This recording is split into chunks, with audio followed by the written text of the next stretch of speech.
আজ আমি উপেন্দ্র কিশোর রায়চৌধুরীর একটি প্রচলিত গল্প পান্তা বুড়ির কথা পাঠ করতে চলেছি। আশা করি ভালো লাগবে। শুরু হচ্ছে আমার গল্প পান্তা বুড়ির কথা। এক যে ছিল পান্তা বুড়ি। সে পান্তা ভাত খেতে বড্ড ভালোবাসতো। এক চোর এসে রোজ পান্তা বুড়ির পান্তা ভাত খেয়ে যায়। তাই বুড়ি লাঠি ভর দিয়ে রাজার কাছে নালিশ করতে চলল। পান্তা বুড়ি পুকুর ধার দিয়ে যাচ্ছিল। একটা শিঙি মাছ তাকে দেখতে পেয়ে বললে, পান্তা বুড়ি, কোথায় যাচ্ছ? পান্তা বুড়ি বললে, চোরে আমার পান্তা ভাত খেয়ে যায়, তাই রাজার কাছে নালিশ করতে যাচ্ছে। শিঙি মাছ বললে, ফিরে যাওয়ার সময় আমাকে নিয়ে যেও, তোমার ভালো হবে। পান্তা বুড়ি বললে, আচ্ছা। তারপর পান্তা বুড়ি বেলতলা দিয়ে যাচ্ছে। একটা বেল মাটিতে পড়েছিল।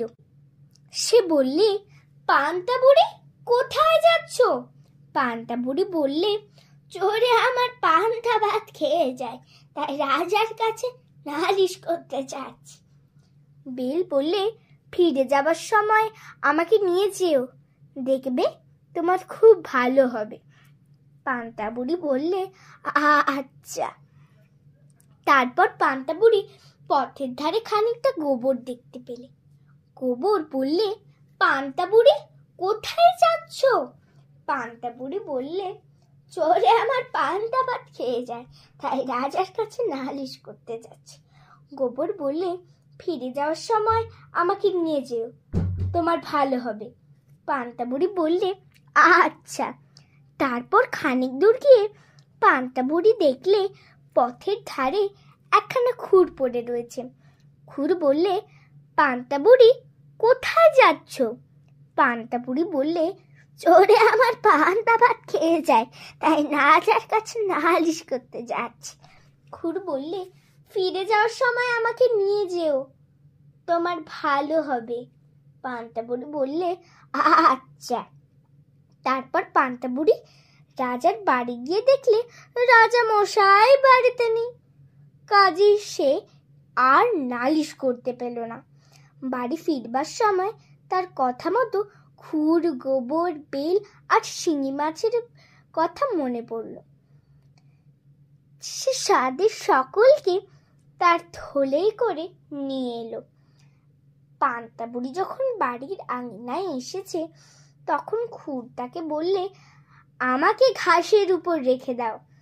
পান্তা বুড়ি খুরখানাকে ঘাসের উপর রেখে দিল। পান্তা বুড়ি যখন সে ঘরে উঠতে যাচ্ছে, তখন গোবর বললে, আমাকে পিঁড়ির উপর রেখে দাও। পান্তা বুড়ি গোবরটাকে পিঁড়ির উপর রেখে দিলে। বুড়ি যখন ঘরে ঢুকলো, তখন বেল বললে, তোমার বাড়িটা তো বেশ সুন্দর, আমাকে একটু উনুনের ভিতরে থাকতে দিলেই হবে। পান্তা বুড়ি কথা মতো তাকে উনুনের উপর রাখতে দিল। শেষে শিঙি মাছ বললে, আমাকে তোমার পান্তা ভাতের ভেতরে রাখো। বুড়িও তাই করলো। তারপর রাত হলে বুড়ি রান্না খাওয়া সেরে ঘুমিয়ে রইল। ঢের রাত্রে চোর এসেছে। সে তো আর জানে না সেদিন বুড়ি কি ফন্দি করেছে। সে এসেই পান্তা বুড়ির হাঁড়িতে হাত ঢুকিয়ে দিল। সেখানে ছিল শিঙি মাছ। সে চোর বাছাকে এমনি কাঁটা ফুটিয়ে দিল যে আর চোখ দিয়ে জল পড়তে লাগলো।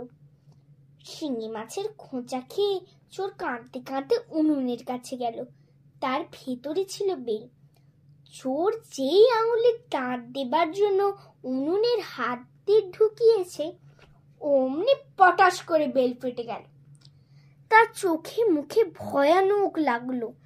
তখন সে ব্যথার ভয়ে পাগলের মতো হয়ে যেই ঘর থেকে ছুটে বেরোবে, এমনি সেই গোবরে তার পা পড়েছে। তাতে সে পা হুড়কে ধপাস করে গিয়ে সেই গোবরের উপর বসে পড়ল। তারপর গোবর লেকে ভূত হয়ে বেটা যেই গিয়েছে ঘাসে পা মুছতে, সেইখানেই ছিল খুর। তাতে ভয়ানক কেটে গেল। তাতে আর ও মা গো, গেলুম গো, ও মা বলে না চেঁচিয়ে বাছার যান কোথায়। তা শুনে পাড়ায় লোক ছুটে এলো। বললে, এই বেটা চোর, ধর বেটাকে, মার মার বেটাকে, ধর, ওর কান ছিঁড়ে দে, ওর নাক মুলে দে, মার বেটাকে। তখন যে চোরের সাজাটা হলো তার বলবার কিছুই নেই। নমস্কার, আজকের গল্প পাঠ এখানেই শেষ হলো। আশা করি ভালো লেগেছে। নমস্কার, আমি সমস্তুতি।